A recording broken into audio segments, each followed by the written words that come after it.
మావునికి దెబ్బ తాకింది, గింతంత గీర్కపోయింది, అయ్యో చాలా అన్యాయం జరిగింది అని బాధపడుతున్నాడు. నేను అడుగుతున్నా రేవంత్ రెడ్డి, ఏమన్నా కొద్దిగా సోయుందా నీకు? నీకు కూడా ఒక బిడ్డ ఉంది, నీకు కూడా మన్మడున్నాడు. నీ బిడ్డను ఇవాళ అక్కడ పిల్లలు కొట్టినట్టు కొడితే ఊకుంటావా ఒక తండ్రిగా? కనీసం రేషం లేదా? పిల్లలను గొడ్డులను కొట్టినట్టు కొడుతుంటే కనీసం స్పందన లేదు నీకు.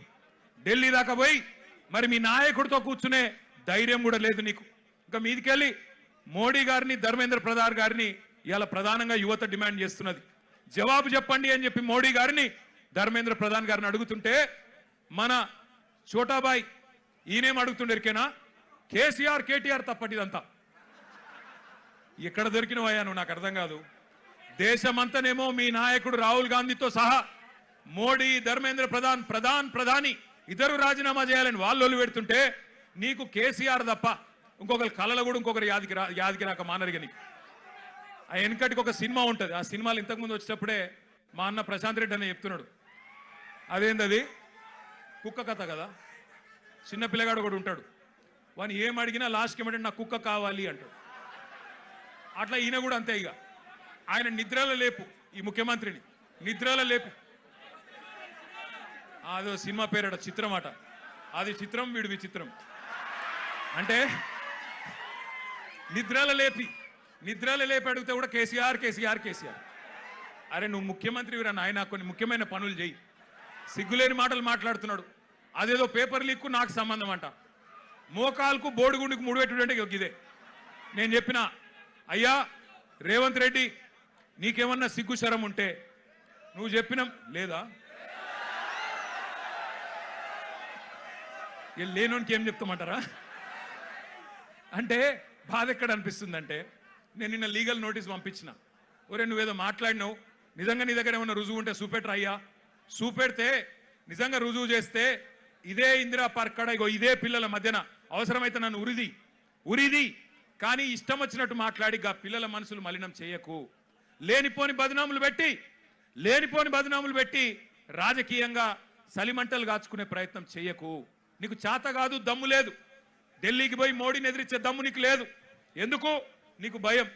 నీ పాత కేసులు, బ్యాగుల పైసలతో దొరికిన కేసులు బయటికి గుంజుతారు, లోపలికి నూకుతారని భయం. మరి కొట్లాడటోనన్నా కొట్లాడిని. మాకు దమ్ముంది, తెలంగాణ తెచ్చినోళ్ళం, ఢిల్లీ మెడలు వంచినోళ్ళం, మాకు దమ్ముంది.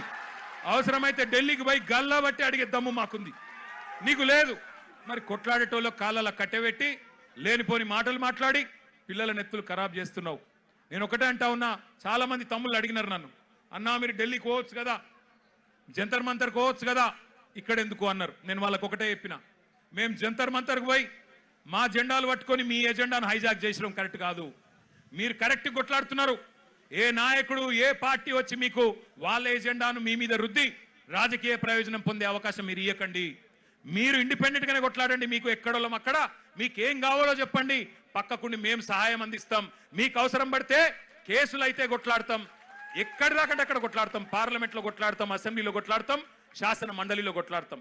కానీ మళ్ళా జంతర్ మంతర్ దగ్గర రాజకీయ నాయకులు జమైతే మళ్ళా మొత్తం ఇష్యూ హైజాక్ అయిపోతుంది, ఇష్యూ ఆగమవుతుంది. మోడీకి సందు దొరుకుతుంది. ఎందుకు సందు దొరుకుతుంది? మమ్మల్ని తిట్టేందుకు సందు దొరుకుతుంది. పిల్లలందరూ కాంగ్రెస్ ఏజెంట్లు, బీఆర్ఎస్ ఏజెంట్లు అని అనవసరంగా తప్పించుకునే అవకాశం దొరుకుతుంది. అందుకే అందులోకి పోతలేం. మేము ఇక్కడే హైదరాబాద్ నుండే మరి మోడీ గారిని, ఇక్కడుండే బీజేపీ నాయకులను కూడా ప్రశ్నించాల్సిన అవసరం ఉన్నది. ఇప్పుడే ఒక అమ్మాయి పేరు మర్చిపోయిన నేను, ఎంత గొప్ప మాట మాట్లాడింది. ఐశ్వర్యానా ఏమన్నది అమ్మాయి? రాజకీయ నాయకుల కొడుకులు రేప్ చేస్తే వాళ్ళకేమో బెయిల్ వస్తున్నాయి, జల్దీ బెయిల్ వస్తున్నాయి, మరి ప్రశ్నాపత్రం లీక్ అయితే ఎందుకు సమాధానాలు వస్తలేవు అని అడిగింది. చెప్తారా సమాధానం ఎవరన్నా ఈ కేంద్రంలో? భారతీయ జనతా పార్టీకి 8 మంది ఎంపీలు ఉన్నారు. ఒక్కడికన్నా ధైర్యం ఉందా ఈ ప్రశ్నకు సమాధానం చెప్పేది? 2 కేంద్ర మంత్రులు ఉన్నారు ఇక్కడ రాష్ట్రంలో, ఒక్కరికన్నా ధైర్యం ఉందా సమాధానం చెప్పేది? మాట్లాడితే దేశం కోసం, ధర్మం కోసం. ఏ దేశం కోసం, ఎవడి ధర్మం కోసం? ఈ పిల్లలు దేశభక్తులు కాదా? ఈ దేశం వాళ్ళు కాదా? హిందువులు కాదా కొట్లాడుతున్న పిల్లలు? మరి వాళ్ళకు అన్యాయం జరుగుతుంటే మీ కళ్ళకు కనబడతలేదా? ఇదేనా దేశం కోసం, ధర్మం కోసం అంటే?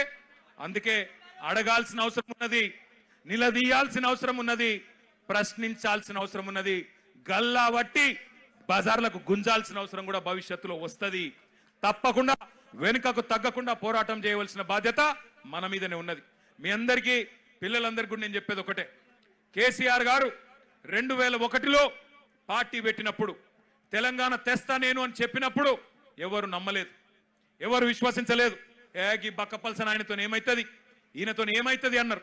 చాలా మాటలు మాట్లాడిరు, చాలా ఇష్టం వచ్చిన ఇన్సల్టులు చేసిండ్రు.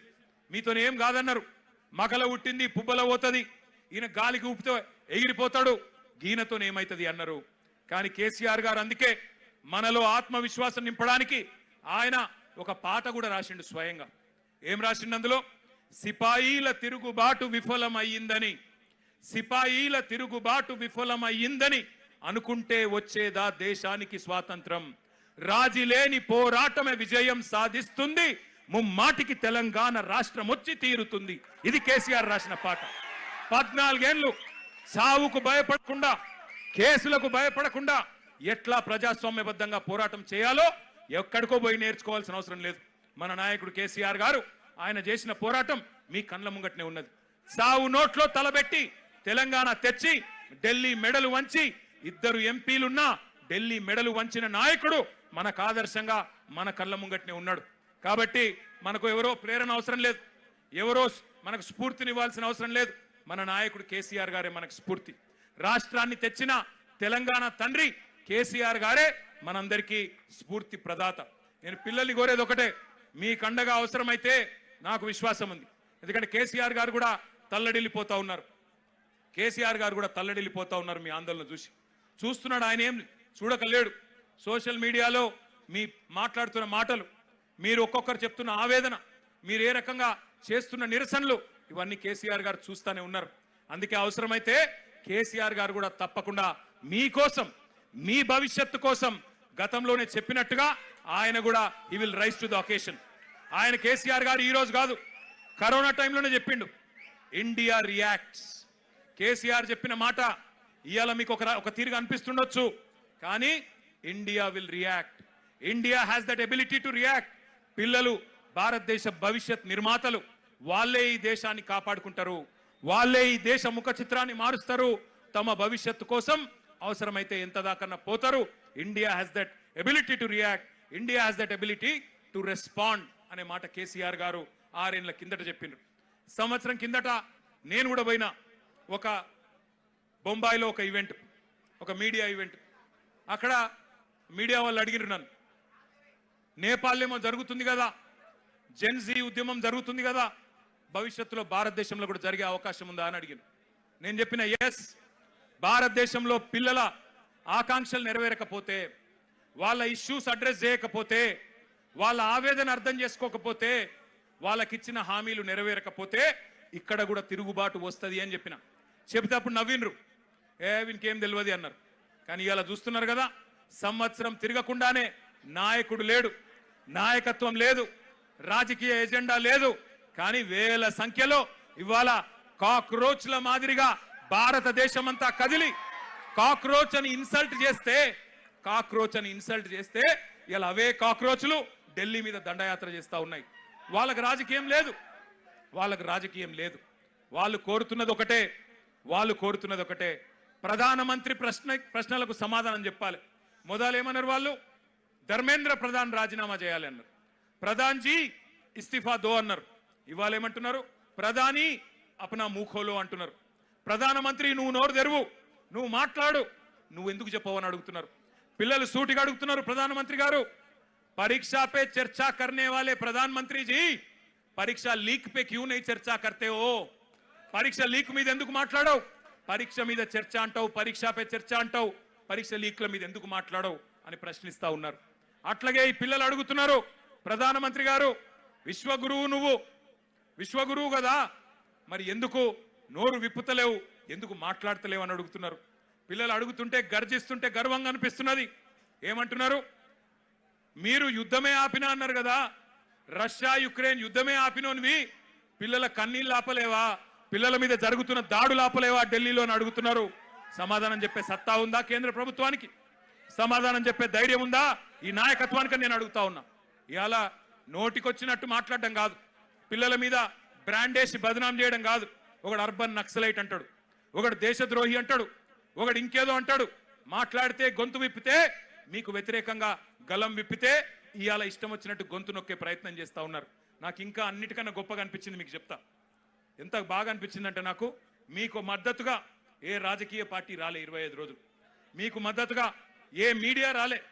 మొన్న మీరు చూసిన నేను కొంతమంది మీడియా వాళ్ళు ఆఖరికి అనివార్యంగా పోయినారు.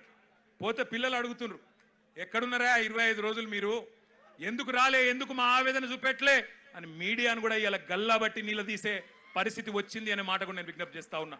ఇక నడువది మీడియాతోని ఎజెండా సెట్ చేసే రాజకీయం నడువది. మీడియాను అడ్డం పెట్టుకొని, స్లాటర్ హౌస్లను అడ్డం పెట్టుకొని ఇవాళ వ్యక్తిత్వ హననాలు చేసే రాజకీయం నడువది. ఇవాళ పిల్లల దగ్గర పదునైన అస్త్రాలు ఉన్నాయి, వాళ్ళు చూస్తారు. తప్పకుండా భవిష్యత్ నిర్మాతలు మేల్కొన్నారు. నేను మళ్ళీ చెప్తా ఉన్నా, మోడీ గారు, నువ్వు ఎవరితోనైతే గోక్కోవద్దో వాళ్ళతోనే గోక్కున్నావు.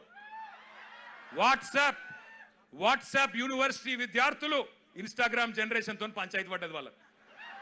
వాట్సాప్ వాళ్ళు అంటే ఎవరు? వాట్సాప్ యూనివర్సిటీ వాళ్ళు అంటే అందుభక్తులు.